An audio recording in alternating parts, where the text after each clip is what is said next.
Spy as a class is incredibly complex, requiring the player to understand the locations of his enemies and his team properly, constantly playing around your teammates and staying out of sight and away from the battle to catch enemies when their guard is low to get a backstab. Spy also needs to perfectly work around his ever-decreasing cloak value. The worst part is that the longer Spy lives, the harder it is to play him. People get tired of Spies after so much as one backstab and instantly increase their alertness to an unmatched value. So, how does Spy circumvent this ever-present issue with the class basics? Well, he can't. However, Spy has another weapon that can greatly increase survivability in a pinch. That would be his revolvers. The stock revolver, the Ranger, the Enforcer, and the Diamondback. And lastly, but certainly not least, the Ambassador. Each of these guns does different things, from increasing cloak to increasing damage.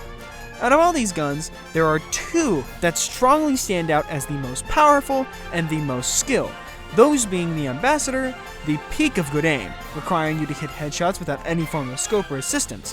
It's just you and your crosshair. The Diamondback is indeed the strongest of all the Spy's guns, with the ability to deal 102 damage from any range after a single backstab or successful sapping of a building. Unlike the Ambi, however, the Diamondback can deal this damage by hitting any portion of the enemy's hitbox. You see, the Ambassador requires you to nail headshots, which deals 102 damage, but falls off after a certain distance until it reaches its lowest amount of damage, that being 18.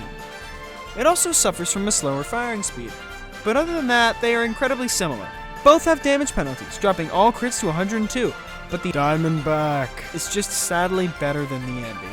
However, is it worth it to run the Diamondback or the Ambassador? And is it truly as killer cut to which is better? Let's find out. The Diamondback is very powerful after a backstab or building sap. So essentially, if you're doing your job as a Spy correctly, you should be able to crit out any enemy you come across. The Diamondback is a very contentious weapon, seeing as the upsides of the weapon have heavily outweighed its downsides, making it incredibly unbalanced, and even better than the stock revolver in damage and utility, as it encourages you to properly play Spy, stabbing and sapping. The weapon is pretty cut and dry, seeing as it only has two downsides, that being no random crits and a 50% damage penalty, but somehow Valve thought that a weapon should so heavily reward a class for their basic tasks. Now, something I do want to bring up is why this as a concept for Spy is a large issue, seeing as the Frontier Justice, a weapon for the Engineer that nearly does the same thing, is considered balanced and fair, when the Diamondback is not. You see, the Frontier Justice is affected by something called random bullet spread in casual servers and in community servers that have the setting enabled. This means that you are essentially throwing your damage up to a dice roll. Even at point blank range, you could deal incredibly low damage if all your pellets just fly in different directions.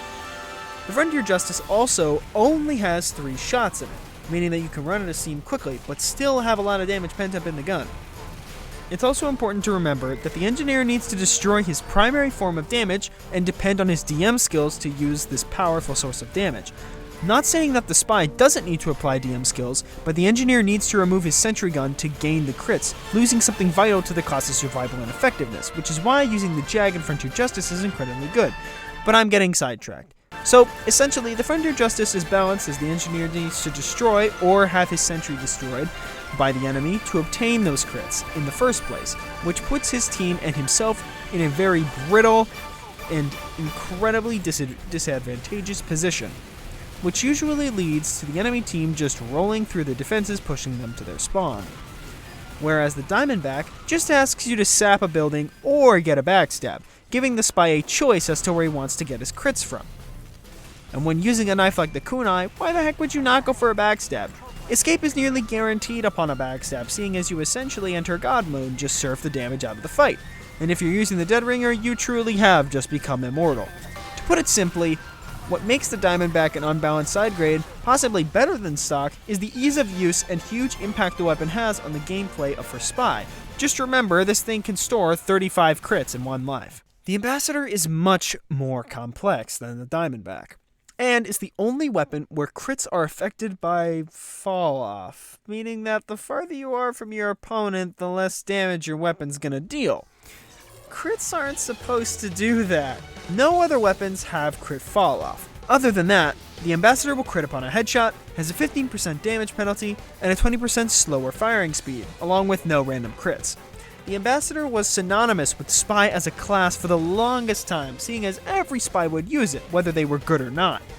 Then Jungle Inferno hit, which was 5 years ago, and changed the weapon forever. Valve wanted to balance the Ambi, although not many people had an issue with it, at least at the base level. Headshots with the Ambassador require skill, but they could be performed at any range, just like the sniper can. Combining infinite range headshots with the ability to be in any position at any time and on command disappear from the game entirely was just too much. So Falloff was introduced to the Ambassador, and Spy mains crumbled to their knees in defeat. However, some stayed loyal and have learned that the Ambassador is still the same weapon as before, simply now just a balanced side grade. Still great for mid and close range combat, and picking off key targets with it is still incredibly useful. And that brings us to the big question. Which is better, the Diamondback or the Ambassador? The old and wise samurai master against the new and overconfident pupil fighting to prove himself as better than the old geezers that stand in his way. To begin this battle, we must set some ground rules. First of all, what is the point of Spy even having a gun in the first place? Spy has a gun that is specifically designed to pick off key targets that may be retreating or on low health in combat. Seeing as the first shot fired from the revolvers is 100% accurate to the crosshair. This encourages a more accuracy-dependent playstyle for the revolvers. However, they can still be fired at a generously fast firing rate that can rack up damage pretty quickly. This leads to the first comparison, DPS. Or at least it would if I were absolutely deranged and didn't understand Spy's role on a team. Spy is not a class you should be asking the question about DPS for. No one picks Spy and thinks, yes, how should I out-DPS the anime gamers today? No, nobody does that. Spy is a pick class, not directly made for combat. Why do people talk about DPS? This is why quick burst damage options are so important to the class. This time and coordination-based class needs a way to quickly and effectively pick off enemies who are just a bit too close for comfort, which is a place where the Ambassador thrives. Spur-of-the-moment headshots are what the Ambi is made for. Those moments where you trust your gut and just take the shot. However, premeditated headshots are also in the same boat. It's just that every moment that Spy is not disguised or cloaked is often another opportunity for the enemy to just gun him down. The body shot damage on the Ambi is still quite generous, and one headshot plus a body shot is a guaranteed kill on a light class. The biggest caveat to the Ambassador is the simple act of getting the headshot in the first place. Not caving due to the pressure of the shot is hard enough, and landing the second consecutive shot is going to lead you to kind of feel like a crippled grape after baking in the reflection of my pale skin after witnessing a furry pyrocosmetic set. The best advice I can give for Ambassador headshots is to keep a steady hand and use a crosshair that doesn't block the head of your enemy, allowing you to see if you're going to hit the shot or whiff. It has a learning curve, yes, but soon you'll get used to it. The nerfs in Jungle Inferno finally made the weapon a balanced side grade rather than a straight upgrade. However, the same cannot be said for our second contender, the Diamondback. I personally don't like using the Diamondback, and try my best to stay away from it as much as possible, kind of avoiding it like the plague, since I don't want to encourage the use of the thing. Your crits, in my opinion, aren't deserved. When I get a crit kill, I feel as if I just got a random crit on the dude, and conveniently, sapped a teleporter, and, just got a random crit. A kill is a kill, however, so what is the trick to using the Diamondback? And how does it fare against the Ambassador? Well, for starters, this thing does indeed have a faster firing rate. So if you're really interested in DPS, the Diamondback has it beat, critless and without headshots from the Ambassador. There is a sad but unavoidable truth. The Ambassador has a crit cooldown. Even before the Jungle Inferno nerf, it had one. Seeing as a heavy would die in 3 headshots, it would only really take 1.5 seconds to do. The Diamondback doesn't share this code of honor, however. Man, the more and more I compare these weapons, the more and more I feel as if Spy's weapons really just are characters in an anime plot or something. The old and wise warrior shows honor to his enemies, fighting on even ground. However, the new and crooked fighter holds no honor and fights without a warning in an underhanded combat method. You can just keep firing off crits like there's no tomorrow with this thing. 102 damage shots that will occur on any part of the enemy's body at any range you choose on a class that, remember, can disappear into the Shadow Realm at a moment's notice. By all accounts, this doesn't make sense, and neither does the notion that the Ambassador is still better than the Diamondback. However, there is something that we all must remember. The Ambassador can headshot at any time. This, I believe, is the nail in the coffin for the Ambassador versus Diamondback discussion.